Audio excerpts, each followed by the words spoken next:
So hello viewers, कैसे हैं आप सब। तो बिना किसी देरी के हम आज स्टार्ट करते हैं हमारा पहला डीएसए का topic, that is AVL tree. ये जो एवियल ट्री है ये एज अकॉर्डिंग टू थ्योरेटिकल है, मींस ये जो है ना आरजीपीवी सिलेबस जो है उसके सिलेबस के अकॉर्डिंग है। तो अगर मैं इसके थ्योरी की बात करूं तो यहाँ पे लिखा है बाइनरी ट्री। जो चाइल्ड होगा वो 0 1 2 मैक्स होगा, ठीक है। मीन्स जो चाइल्ड है वो मैक्सिमम, हमारा जो मतलब जो पेरेंट है उसका चाइल्ड होता है, तो चाइल्ड होता है तो वो मैक्सिमम कितना हो सकता है, या तो 0 या तो 1 या फिर 2। सेकंड देखते हैं बीएसटी। बीएसटी का मीन्स है binary search tree. Binary search tree का क्या मतलब है, पेरेंट का लेफ्ट चाइल्ड जो होगा वो छोटा होगा और पेरेंट का राइट चाइल्ड जो होगा वो क्या होगा, बड़ा होगा। मतलब कि जो एक पेरेंट है, ठीक है, पेरेंट का जो लेफ्ट वाला चाइल्ड होगा, ठीक है, लेफ्ट में छोटा जाएगा, राइट में बड़ा जाएगा। ये बीएसटी का रूल होता है। कैसे, मैं बताता हूँ। तो अगर मैं इस बीएसटी का एग्जांपल लूँ, जो बाइनरी सर्च ट्री, मैंने क्या कहा था, पेरेंट्स। देखो मेरा फर्स्ट एलिमेंट क्या है, 12, तो मैंने क्या ले लिया, सबसे पहले 12 इंसर्ट कर लिया। तो अब ये 12 है, ये मेरा क्या हो गया, पेरेंट हो गया। क्या हो गया, मेरा पेरेंट हो गया। अब मुझे इसके चाइल्ड बनाना है, तो चाइल्ड बनाना है तो अब क्या है, 13 है। अब जब मैं सेकेंड स्टेप में 13 को इंसर्ट करूँगा, ठीक है, जब जब मैं सेकेंड स्टेप में 13 को क्या करूँगा, इंसर्ट करूँगा, तो मुझे बताओ कि जो 12 है, 13 उससे बड़ा है कि छोटा है। ऑब्वियसली बड़ा है। बड़ा है तो 13 कहाँ चला जाएगा, राइट में। ये तो पता है ना, ये राइट साइड होता है और ये क्या होता है, लेफ्ट साइड होता है, ठीक है ना। तो मैंने कहा पेरेंट का जो चाइल्ड होगा वो अगर बड़ा हुआ तो कहाँ जाएगा, राइट में जाएगा, छोटा हुआ तो लेफ्ट में जाएगा। अब ये क्या, अब मैंने क्या बोला, 1। जब थर्ड स्टेप में मैं 1 डालूंगा, पहले मैं 12 से कंपेयर करूंगा, क्या 1 12 से छोटा है। हाँ, 12 से क्या है, छोटा है। छोटा है तो राइट साइड में जाएगा ही नहीं, सीधे लेफ्ट में कहाँ चला जाएगा, ये जो लेफ्ट है यहाँ पे क्या चला जाएगा, 1 चला जाएगा। देखो 12 है, इससे छोटा है तो 1 कहाँ चला गया, इसका ये वाला चाइल्ड कहाँ चला गया, इधर, और ये वाला चाइल्ड कहाँ चला गया, इधर गया ना, ठीक है। ये वाला छोटा वाला यहाँ चला गया, बड़ा वाला राइट में चला गया। अब मैं 2 की बात करूँ, 2 क्या है, इससे छोटा है तो इस साइड आएगा, मतलब अब इस साइड 13 के पास जाएगा ही नहीं, 1 के पास आ गया। अब 1 से क्या है, बड़ा है।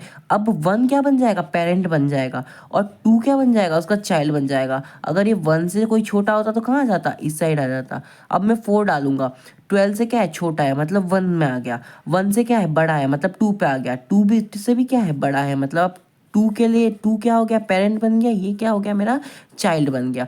तो ये इस तरीके से बीएसटी काम करता है। और जब तक आपको बीएसटी नहीं आएगा तब तक आपको बाइनरी वो एवियल ट्री नहीं आएगा। आगे बढ़ते हैं। AVL tree is also known as a balance और the height balance tree. AVL tree को बैलेंस बीएसटी मतलब बैलेंस बाइनरी सर्च ट्री भी बोलते हैं, और हाइट बैलेंस ट्री। क्यों, क्योंकि इसमें हमें बैलेंस करना पड़ता है। फॉर्मूला ऑफ बैलेंस फैक्टर मतलब कि हमें बीएफ निकालना पड़ता है, height of left sub tree minus height of right sub tree. इसका सीधा सीधा अगर मैं बताऊं तो कुछ नहीं, लेफ्ट माइनस राइट होता है, वो बस लिखने का एक तरीका है। हाइट ऑफ करके ऐसा कुछ नहीं है, लेफ्ट माइनस राइट सीधा सीधा याद रखना। हाइट की बात करूँ तो मीन्स बड़ा, मैक्सिमम पाथ मीन्स नॉट्स। अच्छा, इसको मैंने ना उस लैंग्वेज में लिखा है, किस लैंग्वेज में, मैं सच बोलूँ तो मैंने ना व्हाट्सअप लैंग्वेज में लिखा है। क्यों, क्योंकि समझने के लिए ईजी पड़ेगा, तो मैंने व्हाट्सअप लैंग्वेज में इसके नोट्स बनाए हैं, ताकि इंग्लिश में तो हम कन्वर्ट कर ही लेंगे, ठीक। यहाँ पे देखो, यहाँ पे क्या है, देखो 4 है, ठीक है, 4 है तो इसका बैलेंस फैक्टर, इसका अगर मैं पूरे की बात करूँ, अच्छा एवियल ट्री का एक एग्जांपल ही ले लेते हैं, इससे ज़्यादा समझ में आ जाएगा। ये जो हमने बीएसटी करा था ना, इसी की अगर मैं बात करूँ तो एवियल ट्री कैसा होता है पता है, जैसे ये 12 है, तो अगर मैं इसका भी बैलेंस फैक्टर की बात करूँ ना तो 0 है। क्यों, क्योंकि इसका कोई चाइल्ड है क्या, मतलब अगर मैं अगर मैं अभी की बात करूँ, अभी अभी क्या है, ये 12 है, 12 के कोई चाइल्ड है क्या, अभी मैंने फर्स्ट में मैंने दिया तो कोई चाइल्ड मुझे मिला नहीं, मुझे क्या, कोई चाइल्ड नहीं मिला, तो मेरा ये बैलेंस फैक्टर क्या है, 0 है। जब मैंने 13 इंसर्ट किया तो 12 और यहाँ क्या गया था, 13 गया था, इसका एक चाइल्ड है। मैंने क्या फॉर्मूला बताया, फॉर्मूला क्या था, left minus right. Left minus right it means क्या है, ये क्या है, लेफ्ट है, ये राइट है, मतलब इस में से इसको मैं माइनस करूँगा। यहाँ कोई सा भी मेरा नहीं है, यहाँ मेरा नहीं है तो यहाँ मेरा क्या है, 0 है। कुछ नहीं है तो यहाँ क्या था, 0 था, यहाँ क्या था, 0 था, तो 0 हो गया। यहाँ क्या है, 0 है। यहाँ क्या है, 1 है, इसका एक चाइल्ड है राइट में तो 1 है। तो अगर मैं लेफ्ट माइनस राइट की बात करूँ तो 0 माइनस 1 कितना होगा, -1 होगा। तो मतलब इसका क्या हो जाएगा -1, लेकिन इसके नीचे कोई है क्या, कोई भी नहीं है, तो इसका बैलेंस फैक्टर क्या हो जाएगा, 0 हो जाएगा। इस तरीके से जब अब इसका आ गया, अब जो थर्ड स्टेप में यहाँ 1 आ गया था, इसका बैलेंस फैक्टर कोई भी नहीं है, 0 0 है, तो यहाँ पे क्या हो गया, 0 हो गया। इसके नीचे कोई भी नहीं है, 0 0, तो यहाँ पे क्या हो गया, 0 हो गया। अच्छा, यहाँ पे 1 है और यहाँ पे 13 है, तो मतलब यहाँ एक चाइल्ड है, यहाँ एक चाइल्ड है, तो 1 - 1 लेफ्ट माइनस राइट, 1 ये 1 है, ये 1 चाइल्ड है, 1 - 1 चाइल्ड कितने हो गए, 0। तो उस थर्ड केस में ये क्या बन जाएगा, 0 बन जाएगा। इसको और अच्छे से समझने के लिए एक चीज़ और समझना, जैसे कि जब जब अच्छा, अब ऐसा करने के बाद एक लास्ट स्टेप में जब आते हैं, इसका लेफ्ट में हमें हाईएस्ट देखना है। हाईएस्ट मतलब हाईएस्ट चाइल्ड कितना है, इसमें 3 है। कितना कितने से कनेक्टेड है, 3 है। इसमें क्या है, 1 है। मैं लेफ्ट माइनस अगर राइट करूँ तो कितना हो गया, 2 हो गया। 2 हो गया, तो 2 हो गया, तो जब ये 2 रहेगा, अब क्या है, मेरा जो एवीएल ट्री है, मैंने क्या बोला, वो एक बैलेंस ट्री होता है।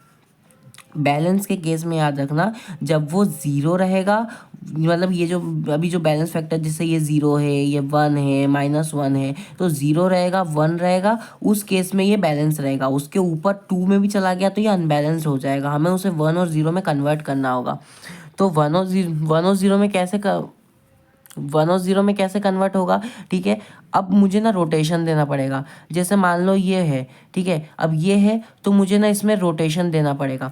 मान लो कभी है ना ऐसा रहता है, ये 1 है, मान लो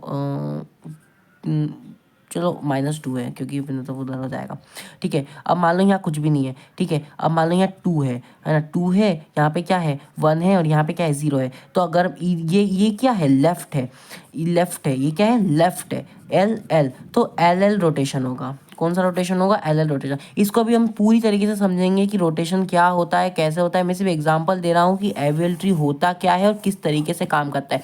जो BST होता है ना, मेरा बाइनरी सर्च ट्री, जो मैंने यहाँ पे बताया, सेम आपको बाइनरी सर्च ट्री करना है। बस आपको उसके बैलेंस फैक्टर जो है ना, उसके जो केरीज है, वो आपको लेते हुए चलना है, और आपको कुछ भी नहीं करना है, एक्स्ट्रा आपको कुछ भी नहीं सोचना है। जैसे 2 है, तो मैं कुछ नहीं करूँगा, इसको उठा के यहाँ ला दूंगा, इसको उठा के यहाँ ला दूंगा। जब मेरा 1 ऊपर चला जाएगा, तो 1 से क्या है, 12 बड़ा है, तो इधर आ गया। मैंने 1 और 12 को क्या कर दिया, स्वैप कर दिया, और ये मेरा क्या चला गया, यहाँ पे -2 चला गया। अब इसका कोई चाइल्ड नहीं है, इसका कोई चाइल्ड नहीं है, तो 0, इसका कोई चाइल्ड नहीं है, तो 0, इसका एक चाइल्ड है, इसका एक चाइल्ड है। 1 - 1 कितना होता है, 0 होता है। तो ये मेरा बैलेंस हो गया। देखो मैंने क्या बोला था, आपका 0 चलेगा, 1 चलेगा, उसके ऊपर नहीं चलेगा। मेरा 0 है, मेरा 0 है, मेरा 0 है, बैलेंस ट्री हो गया। इस तरीके से था, कैसा ये, इस तरीके से था। मैंने कर कैसे दिया, इसको इस ट्रायंगल के शेप में ला दिया, सिर्फ और सिर्फ जरा सा स्वैप करके। इसके भी कुछ तरीके होते हैं, जैसे यहाँ पे है, यहाँ पे आपका ये किस साइड जा रहा है, लेफ्ट साइड में जा रहा है, ये किस साइड जा रहा है, राइट साइड में जा रहा है। तो इस केस में आपको सबसे पहले इसको LL रोटेशन में कन्वर्ट करना होगा। इसको पहले यहाँ से यहाँ लाना होगा, इसको यहाँ से यहाँ लाना होगा। तो ये कुछ तरीके हैं एवियल ट्री को करने के। तो एवियल ट्री कुछ भी नहीं होता, बहुत सिंपल होता है। तो इसको हम आने वाले जो आगे के जो मेरे और भी वीडियोस है, अगर आप उसको अच्छे से देखेंगे, तो आपको मैं हर एक तरीके का रोटेशन बहुत अच्छे से समझाऊंगा कि किस तरीके से रोटेशन होते हैं, ठीक है। तो ये एक बेसिक सा सिर्फ कॉन्सेप्ट था कि किस तरीके से आप एबिलिटी को समझ सकते हैं। इसका आगे आप और भी अच्छे से समझेंगे बहुत जल्दी जल्दी। LL रोटेशन, RR रोटेशन, तो उसके लिए देखते रहिएगा।